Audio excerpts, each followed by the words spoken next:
Hello నమస్తే. తనకేదో సమస్య ఉంది అని ఎవరైనా ఒక యువకుడో, యువతియో వాటర్ ట్యాంక్ ఎక్కితే మీడియా ఛానెల్స్ అన్నీ అక్కడికెళ్ళి లైవ్‌లు పెడతాం. పేపర్‌లో కవరేజ్ వస్తుంది. ఎవరైనా ఆత్మహత్యకు ప్రయత్నం చేస్తున్న సందర్భంగా వాళ్ళని ఆపడానికి సంబంధించిన ప్రయత్నం, దానికి సంబంధించిన కవరేజ్ చాలా పెద్ద ఎత్తున వస్తుంది.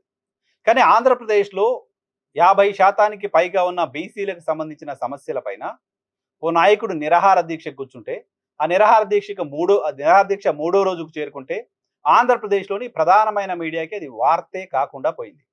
ఆంధ్రప్రదేశ్‌లోని ప్రధాన ఎలక్ట్రానిక్ మీడియాకి అది వార్తే కాకుండా పోయింది. ఎందుకు కాకుండా పోయింది? ఆ సమస్య, ఆ ఎజెండా ఆ పత్రికలకు, ఆ మీడియాకు ఎజెండా కాదు కాబట్టి.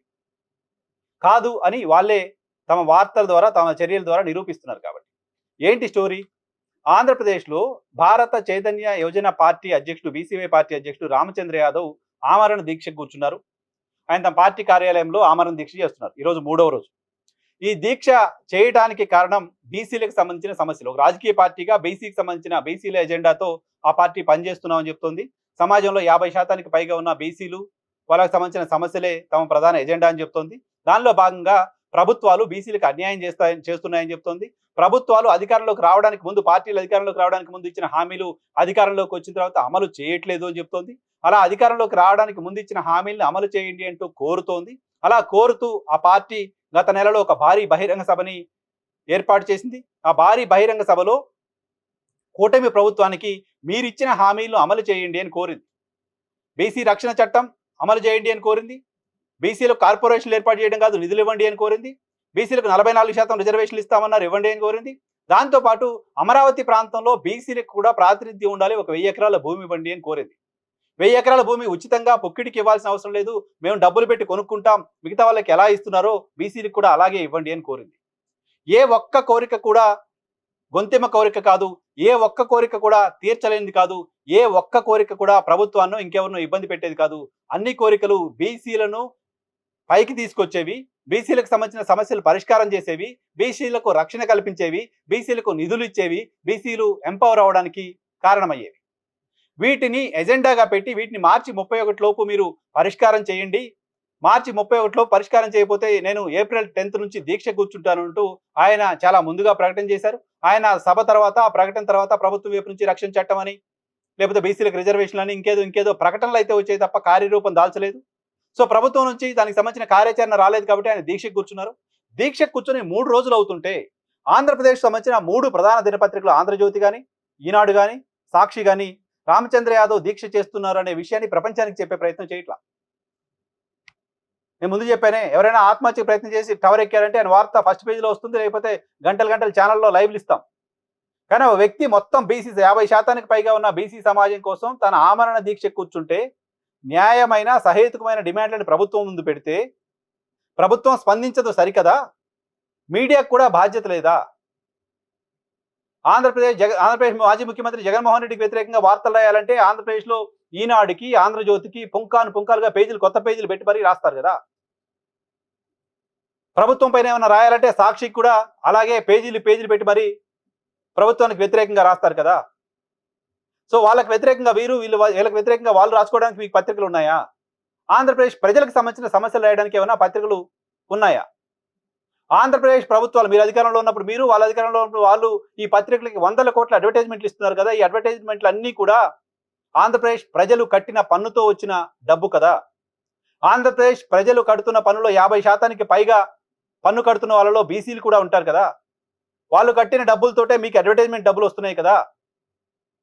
ప్రకటనలు తీసుకుంటున్నారు కదా. ప్రభుత్వం డబ్బాలు కొట్టుకుంటునే ప్రకటనలు, ప్రభుత్వం గప్పాలు కట్టుకునే ప్రకటనలు వేస్తున్నారు కదా. ఆ ప్రకటనలకు డబ్బులు తీసుకుంటున్నారు కదా. ఆ డబ్బుల్లో బీసీల వాటా కూడా ఉంటుంది. ఆ డబ్బుల్లో ఆంధ్రప్రదేశ్ సంబంధించిన ప్రతి పౌరుడి వాటా కూడా ఉంటుంది. కానీ వాళ్ళకి సంబంధించిన సమస్యలకు మీ పేపర్లో వాటా ఉండదా? వాళ్ళకి సంబంధించిన సమస్యలు రాయడానికి మీ పేపర్లో ఖాళీ ఉండదా? ఓ పార్టీకి సంబంధించిన అధ్యక్షుడు దీక్ష చేస్తుంటే కనీసం సింగిల్ కాలం ఐటం కాకుండా పోయింది. అది 3 రోజులుగా చూస్తున్నా ఎవరైనా రాస్తారేమోనని. 3 రోజులుగా ఒక్క పత్రిక కూడా దాన్ని అసలు ఇష్యూనే కాకుండా చూస్తే ఎట్లా? మీకు రామచంద్ర యాదవ్ అంటే ప్రేమ ఉండకపోవచ్చు, రామచంద్ర యాదవ్ పైన ప్రేమ ఉండాల్సిన అవసరం కూడా లేదు, కానీ బీసీల పైన ప్రేమ ఉండాలి కదా. బీసీల పైన మాకు అత్యంత ప్రేమ ఉంది, బీసీలను మేమే ఉద్ధరిస్తామని 2 పార్టీలు చెప్తాయి కదా. ఆ రెండు పార్టీలని కొమ్ము కాస్తున్న పత్రికలకు ఎందుకు బీసీల ఎజెండా కాకుండా పోయాయి మరి? భారతీయ జనతా పార్టీకి సంబంధించిన ఎంపీలు వచ్చి మద్దతు తెలిపి వెళ్ళిపోయారు. భారతీయ జనతా పార్టీకి సంబంధించిన ఎంపీలు మద్దతు తెలుపుతున్న సందర్భంగా మద్దతు తెలపడానికి ఎలా వెళ్ళారంటూ ఆ ఎంపీల పైన ఒత్తిడి. మీ పత్రికల్లో వార్తలు ఉండవు. విషయం కక్కడానికి, విమర్శలు చేయడానికి మాత్రమే పత్రికలు ఉన్నాయా? ప్రజాస్వామ్యం, పత్రికలు, ప్రజలు ఇవన్నిటిపైన పెద్ద పెద్ద ఉపన్యాసాలు ఇస్తారు కదా, పెద్ద పెద్ద కథనాలు రాస్తారు కదా. ప్రజాస్వామ్యాన్ని బతికిస్తుందే మీ పత్రికలను రాస్తారు కదా.